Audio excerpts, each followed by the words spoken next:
अब हम कहना जाएंगे दिव्यता क्या है, यानी देव क्या है, अवतार क्या है, पूजा क्या है, संस्कार क्या है। त्रिदेव का अर्थ होता है आरंभ, मतलब जनरेट करना, क्योंकि सृष्टि में प्रत्येक वस्तु सदा काल से है, नया कुछ भी नहीं है। उसे एक जनरेट करना होता है, एक स्थूल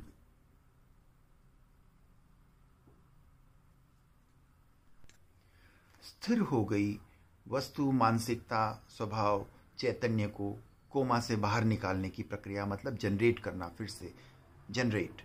और उसके बाद होता है सेकेंड प्रोसेस होता है उसे ऑपरेट करना, उसको संचालित करना।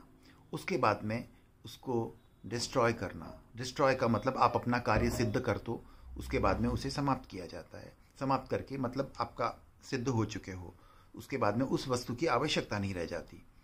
जनरेट करने का अर्थ होता है ब्रह्मा की अवस्था। जनरेट कैसे करोगे आप किसी वस्तु को? ज्ञान से। आप कई प्रक्रियाओं के द्वारा किसी वस्तु को फिर से स्टार्ट कर देते हो, उसे कहते हैं ब्रह्मा की अवस्था, जहां सरस्वती का ऊर्जा, एनर्जी, ज्ञान की एनर्जी आपको जहां आवश्यक होती है, जिस बुद्धि से, चैतन्य से आप किसी वस्तु को आप स्टार्ट कर देते हो, उसे कहते हैं ब्रह्मा की अवस्था। ब्रह्मा की अवस्था को सरस्वती बड़े संवेदनशीलता से उसे माता की तरह ज्ञान के आधार पे, पेशेंस के साथ में, श्रद्धा और सबूरी के साथ में आगे बढ़ने की चेतना देती है। हम किसी भी आविष्कार को करते हैं, बहुत ज्ञान की आवश्यकता होती है, उसके लिए बहुत बुद्धि की आवश्यकता होती है। और उसके बाद में जब ज्ञान संचालित ज्यों ज्यों होने लगता है, और अंत में वही ज्ञान, वही सरस्वती सहचरी के रूप में, सहचरी का मतलब आपके साथ आत्मसात हो जाती है। उसे आप कहते हैं कि पत्नी की तरह, सहचरी की तरह। इसका आप शाब्दिक अर्थ बड़े गंदे लगाए लोगों ने, मूर्खता का प्रमाण है, ये मैं नहीं कहना चाहूंगा। जब वो सरस्वती और ब्रह्मा मर्ज हो जाते हैं, आपस में सहचरी हो जाते हैं, फिर वो विष्णु में प्रवेश करता है। विष्णु की अवस्था का मतलब होता है ऑपरेट। अब उसे ऑपरेट करना होता है संपूर्ण सृष्टि का संचालन। अपनी अपनी बौद्धिक स्तर के अनुसार प्रत्येक वस्तु उसे संचालित करना चाहता है, प्रत्येक व्यक्ति आगे बढ़ना चाहता है, महत्वाकांक्षी होता है कि आप उसको सृजन करते हैं सृष्टि का, ज्ञान से, बुद्धि से, चैतन्य से, सृष्टि की तरह। और वहाँ लक्ष्मी की आकृति, ये सिंबॉलिक है, ये एक सांकेतिक चित्रण है, जिसे हम देखकर इस ज्ञान को जब हम समझ लेते हैं, उसके बाद आकृति को देखने के बाद में पूरे शास्त्र एक सेकंड के अंदर हमारे भीतर मर्ज हो जाते हैं। ये हमारा मनुष्य की सक्षमता है, मस्तिष्क की सक्षमता है। महत्वाकांक्षी व्यक्ति के लिए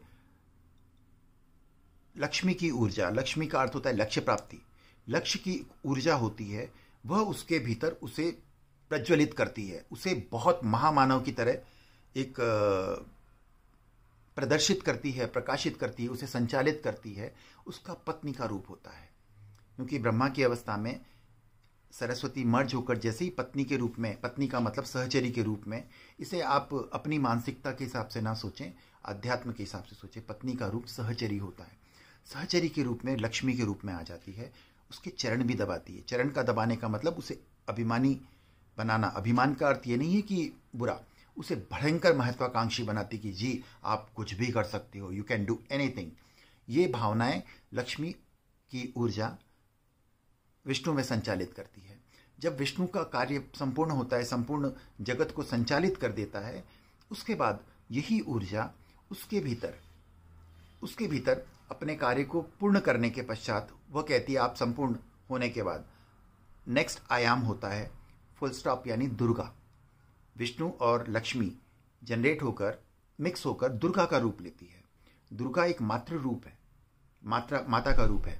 मातृ का मतलब एक शक्ति जो अपने आगोश में लेती है, अपने भीतर मर्ज कर देती है, लाइक उसका संपूर्ण ज्ञान के रूप में उत्तम श्रेणी का, उत्तम श्रेष्ठ का, और संपूर्ण दुर्गम कार्य का मतलब अपने जितने भी विकारों को, जो कुछ भी किया है, संपूर्ण वस्तु, व्यक्ति, सब चीज समर्पित कर देती है राष्ट्र को, संस्कृति को, धर्म को। जितना भी विष्णु ने अपने जीवन काल में, जी विष्णु का मतलब कि पराक्रमी अवस्था में जितना भी संचालित किया है वो लोगों में प्रसारित किया जाता है। वैज्ञानिक कोई भी कार्य करता है, दुर्गम कार्य करता है, लेकिन वह संपूर्ण ब्रह्मांड को, संपूर्ण मानव जाति के लिए समर्पित कर देता है। द्वितीय अवस्था आती है कि सृष्टि में जब विकृतियां उत्पन्न होती है तो उसमें उसका कर्तव्य होता है इन विकारों को समाप्त करे। आप किसी भी प्रोसेस को आप करते हैं, यानी खाना भी बनाते हैं, बनाने के प्रोसेस में दुनिया भर की गंदगी होती है, सब्जी के टुकड़े, आटे बिखरे वगैरह सब कुछ है, उसको संपूर्ण रूप से समेटती है। समेटने के बाद में सारे जो नेगेटिव जो वस्तु होती है, कूड़ा करकट, सब सफाई करके आपका भोजन प्लेट में लग जाता है। पता भी नहीं चलता है कि आपने कैसे बनाया होगा, उसकी प्रक्रियाएं शांत हो जाती हैं। अब तृतीय अवस्था बड़ी विकराल अवस्था है, जब संपूर्ण विश्व में, जगत में, ब्रह्मांड में पाप बढ़ जाता है। यानी कि मानव अपनी पराकाष्ठा से, अपनी उपलब्धि की पराकाष्ठा से अभिमानी होता है, अपने स्वतंत्रता यानी कि प्रकृति ने स्वतंत्र किया है उसका दुरुपयोग करता है। स्वतंत्र मानव जब स्वतंत्र होता है तो मुक्ति के मार्ग में भी जाता है और पतन के मार्ग में भी। मुक्ति का मार्ग होता है सत्य, अहिंसा, करुणा और परमात्मा में विलीन होना। आत्मा की उपलब्धि, परम उपलब्धि है ज्ञान और प्रकाश, संपूर्णता। वह शक्ति के सहायता से मर्ज होकर ऊपर की तरफ जाता है, परंतु यही अभिमानी होने पर यही शक्ति का दुरुपयोग करने लगता है। शक्ति की कोई विवेक दृष्टि नहीं होती, जिसके पास जाती है उसे ही प्रभावशाली बनाती है, चाहे भस्मासुर हो, चाहे लादिम हो या कोई भी आतंकवादी हो। अगर विवेक और अभिमान, विवेकहीनता और अभिमान की पराकाष्ठा व्यक्ति को पाताल में ले जाती है, और ये शक्ति का दुरुपयोग है। जब शक्ति का दुरुपयोग करते हैं तो शक्ति स्वयं उसका विनाश करती है। किसी भी विस्फोट में अगर कोई बम का निर्माण होता है, बम सबसे पहले अपना अस्तित्व समाप्त करता है, उसके बाद ही कुछ कर पाता है। तो अपना स्वयं का विनाश होता है। इसके लिए मानव चेतना जब जब विनाश के मार्ग में जाती है तो शिव का अर्थ होता है प्रलय। प्रलय का अर्थ विनाश नहीं है, ये प्रलय के पराकाष्ठा, प्रलय, पुनः लयबद्ध करने के तरीके। पुनः लयबद्ध तरीके से सृष्टि को आरंभ करने के लिए पुराना समाप्त होता है। वो समाप्त होने की प्रक्रिया प्रलय नहीं है, पुनः स्टार्ट होता है उसके बाद, उसे हम प्रलय कहते हैं। पुनः लयबद्ध करना, सब कुछ फिर से संचालित करना। बहुत विकृतियां आ चुकी है, मानव अपने रास्ते से भटक चुका है, अपनी स्वतंत्रता का दुरुपयोग करता है। प्रकृति ने जो स्वतंत्रता दी है उसका पूर्ण रूप से दुरुपयोग करता है, तो मनुष्य को फिर से अपने मार्ग पे लेके आना, उसे कहते हैं प्रलय। प्रलय होता है। प्रलय समाप्ति का उदाहरण नहीं है, प्रलय पुनः शुरुआत का है, क्योंकि शिव के तुरंत बाद हमने गणेश यानी श्री गणेश, आरंभ, फिर से आरंभ होना, और गणेश के साथ में रिद्धि सिद्धि।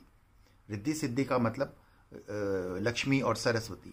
लक्ष्मी का अर्थ होता है पुनः आपको जागरूक होना है, और सरस्वती मतलब ज्ञान, फिर से आपका स्टार्ट हो जाता है। और ये प्रत्येक ब्रह्मा, विष्णु, महेश, लक्ष्मी, सरस्वती, जगदम्बा, महाकाली, गणेश, इन सब के सांकेतिक चित्रणों को विश्लेषित किया जाता है। हम इन आकृतियों में उलझ कर रह जाते हैं, इशारे की उंगली में अटक जाते हैं, आशय तक नहीं जाते हैं। हर चित्र को डिकोड करना बहुत आवश्यक है। गणपति का मतलब आपके अंदर पूरे शास्त्र दिमाग में होने चाहिए। हम किसी भी वस्तु को देखते हैं, चाहे वो एप्पल हो, तो एप्पल की हमारी सारी जानकारी 1 सेकंड के अंदर किसी चित्र से भी हमारे अंदर आ जाता है। अगर हमने एप्पल के विषय में कुछ जाना ही नहीं है, समझा ही नहीं है, तो हमारे सामने रख दो, एक वस्तु की तरह पड़ी रहेगी, हमारे अंदर कोई संचालन नहीं होगा। इसके लिए शास्त्रों की जानकारी बहुत आवश्यक है। प्रत्येक वस्तु को, प्रत्येक जीव को हर वस्तु की जानकारी आवश्यक है, अन्यथा वह उसके क्रिया क्षेत्र में नहीं आती।